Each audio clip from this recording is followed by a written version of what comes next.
Welcome to the Millennial Rant, a podcast about whatever's bothering me today. With topics ranging from politics to pop culture, there's a rant to cover everyone.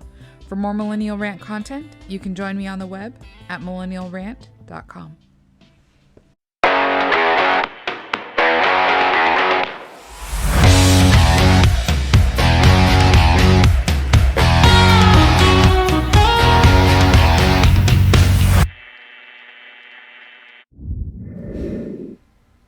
Might be a little, I don't know, maybe arrogant of me to say so, but I feel like at this point in my academic career, I'm a bit of a veteran when it comes to what to expect in academia and how to, run through the system.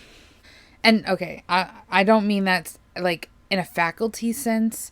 My teaching experience is actually fairly minimal. I did comp 1 and comp 2 at a community college for about 4 years off and on. So my teaching experience is still fairly minimal, but my attending experience is pretty extensive, if I do say so myself. Not to brag, because why would that be brag worthy? I'm just saying. So what's the point of this, right? So when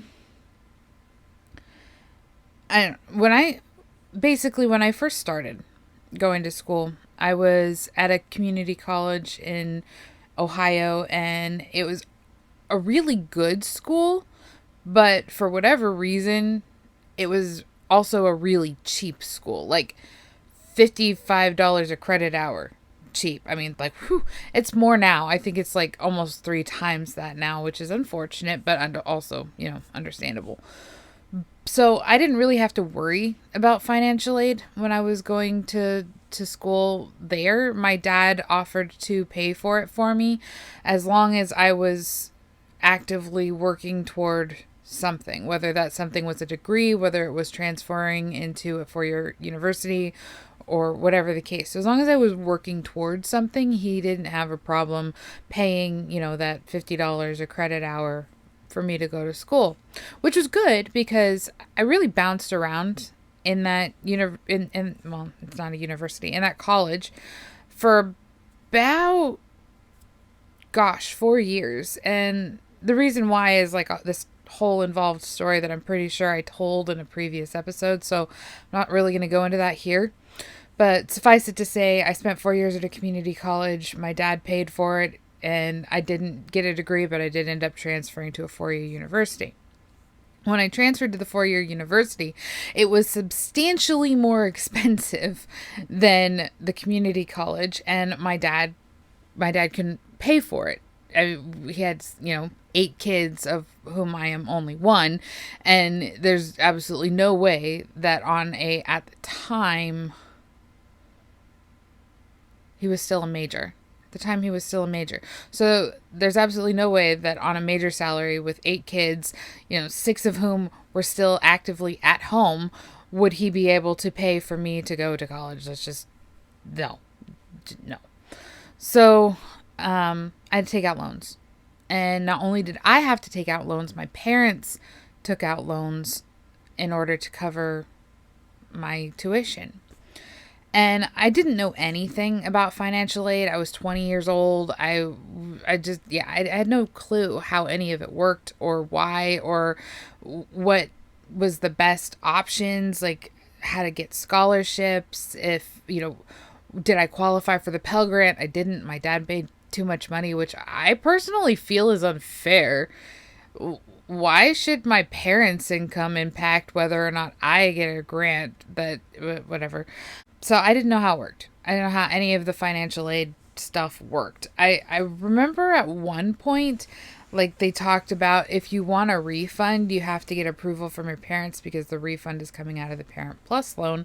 And I had no idea what that meant. And I didn't have to find out because around the same time, 2009, because I took a semester off. I was going to transfer to a different school and I ended up not doing that. But around that time, the laws for the GI Bill changed and it became transferable. So my dad was able to gift his GI Bill to me, I think I got, I think there's like, I think there's supposed to be enough for a full 4-year degree, and he gave me enough enough months to cover 3 because I'd already done the 1. So, whatever the case, that's what I did. I was able to use the GI Bill, and then I applied for and was granted. However, it worked. I don't know. Again, I didn't know anything about financial aid, the Yellow Ribbon program through my school. And so I did that. I didn't have any issues. I got a stipend, which was pretty sweet, actually. If you don't want to pay for school, the military is the way to go if you can go that way. I personally could not because of health reasons. I really, really wanted to, but it was not in the cards for me. But if you can, that's the way to do it, because, like, wow, it's pretty sweet deal. Anyway, digressing. Yeah, that was like my foray into financial aid there. Very minimal, very painless. It was largely handled by other people. All I knew was that I had like $3,000 or something really minimal worth of loans, and the bulk of it had fallen on my parents, which, how is that fair? But whatever. So there's that. And then I went to Creighton University, where I got my Master's of Fine Arts. And again, I didn't really know anything about financial aid. But this time I didn't have the GI Bill to make up for like my lack of funds. So I did end up taking out loans. And since I didn't know anything about how the loans worked, I ended up taking out way more loans than I needed. And, I got the refund, and I'm thinking, oh, this is really great. I get like $9,000 in the bank every semester. That's awesome. Not awesome. I ended up taking out like twice, almost 3 times the amount of loans that I needed to pay for school. And I had no idea. Nobody explained it to me. I never saw anybody from the financial aid office. I literally just put in the FAFSA. They said, this is what you qualify for. I clicked the yes button, signed my name, and it was done. I mean, there was that clause that said if you want to return the amount, blah, blah, blah, you can do that. But I didn't know what that meant. I didn't know what it was talking about. What excess, whatever. I didn't know. I ended up taking out a ridiculous amount of money to pay for my degree that I didn't need. And I didn't have any idea that that's what happened until I ended up getting a job at a career college where I worked in the financial aid office. And it was my job to go through the FAFSA application with the students and make sure that they understood what financial aid meant for them, and how, whether or not their education was going to be covered through it, and that sort of thing. And you want to talk about a mind blown moment. What? Why did nobody ever sit down and explain this stuff to me? Why didn't I have a financial aid officer sit down and explain to me that this is exactly how much it's going to cost to pay for your education? And, this is how much loans you qualify for, and this is how much you get excess. And if you get excess, you can send it back so that you don't have to pay for it later with interest. I was so mad. Like, what? Why did nobody tell me this? By the time I graduated from there, I had so much debt that when I ended up going back to school to get my master's degree, it just didn't seem worth it to not get all of the loans that I could get, because then I could use that to pay my expenses while I was there. So now I have, $200,000 in debt and growing, because I'm working on my PhD. Definitely would not recommend, but at the same time, you got to do what works for you.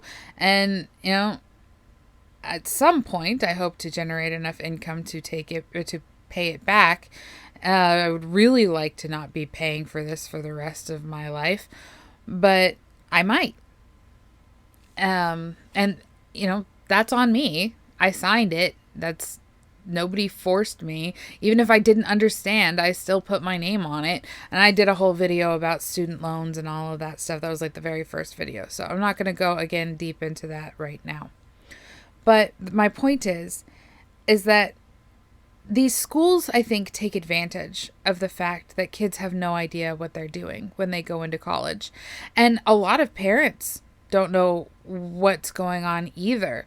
If they can afford it, they just pay for their kids out of pocket and they don't question it. Some parents, get out plus loans to help their kids, but they don't know what the alternatives are. There's no real like parenting class on how to help your child apply for scholarships. And schools say that they're, university minded, that it's their job to, get your kid university ready. I'd never had any of that. Admittedly, I was only in high school for a year. And I mean, they talked a good game about getting me into college, but nobody ever said anything. Maybe if I had lasted all the way through to my senior year in a public high school, I would have had a counseling session or something on that. I don't know. Maybe there's, you guys can tell me, is there career counseling for academics in financial aid? Like, do they sit you down and say, this is how financial aid works and this is what you can expect? Because I genuinely don't know. I hope so, because what little career counseling I had gotten was, if these are the paths that you can take with the whatever degree that you choose. And that would, I guess that's helpful. I mean, if you already know the direction that you want to go, then that's kind of redundant.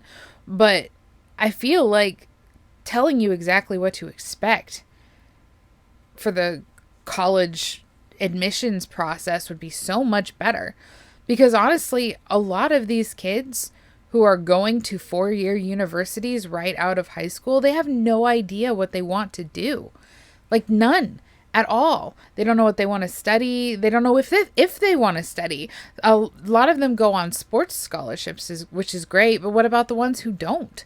What about the ones who just have no clue if they want to go in that direction at all? And you end up spending a ridiculous amount of money through loans and collecting debt that ultimately ends up being entirely unnecessary, because either the career that you picked doesn't require a 4-year degree, or you're the 4-year, you don't work in the field that you got your degree in, or whatever the case. I mean, it is actually pretty rare to get a job in the career field that you got your degree in and just move into a good, solid paying position. It's not common. A lot of people struggle for years to find work, even after graduating, and they still have to deal with their loans on top of that. And I feel like a lot of that could be spared if somebody just took 5 minutes to explain the financial aid process, if not to the child, then at least to the parents, especially if a plus loan is involved. If the parents have to take a loan out in order to make sure that their kid can go to school, then I feel like somebody should explain to them exactly what that entails. I also think that if a parent is paying for a child's college in whole or in part, then that child should be required to sign a FERPA form that allows their parents to talk to their teachers and view their grades and all that stuff. Because I know, at least for me, I would want to make sure that my kid is doing what I thought I was paying for. My dad and my sister worked for a student loan company for a while, and it was insane the amount of people, parents, who would call in asking about, their kid's loan status and saying, my kid never got a degree. Where did all the money go?